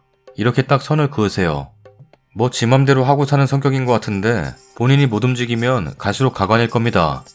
남편 조종하고 시어머니 자기 친구인 마냥 반말조하고 시아버지한테 여우짓하고 제가 아직 결혼을 안 해서 잘은 모르겠지만 서로 존칭해야 하는 거 아닌가요?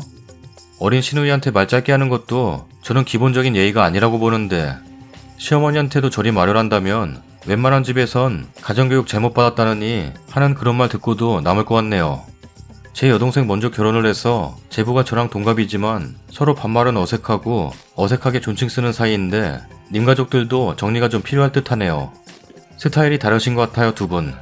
님이 말씀하신 대로 님은 소심하신 분이시고 한마디 한마디 조심스러우신 분이신데 올케는 성격이 나쁘게 얘기하면 남 배려 안 하시고 나오는 대로 그냥 말씀하시는 좋게 말하면 굉장히 털털하신 분이신 것 같아요. 올케처럼 허물없이 편하게 지내보도록 해봐요. 저런 농담쯤이야 하며 같이 맞받아치며 똑같이 해보세요. 그걸 웃으며 받아주면 정말 털털한 성격이라 저런 행동하는 거니까 그걸 잘 활용해서 다른 집과는 비교도 안 될 사이좋은 올케와 신우 사이 되어보시고요. 만약 올케가 있듯이 했는데 기분 나빠한다면 그건 개념 없고 배려 없는 성격이니까 님이 확실하게 대응하시고요. 확실하게 대응하기 전에 개념 없는 신우의 막말을 참을 수가 없어서 녹음해서 시댁에 들려주고 뒤집어 버렸습니다. 이거 겁나 재밌다는데? 신우이가 막말을 어떻게 했길래 그러지? 궁금하네. 저거 보러 가야겠다.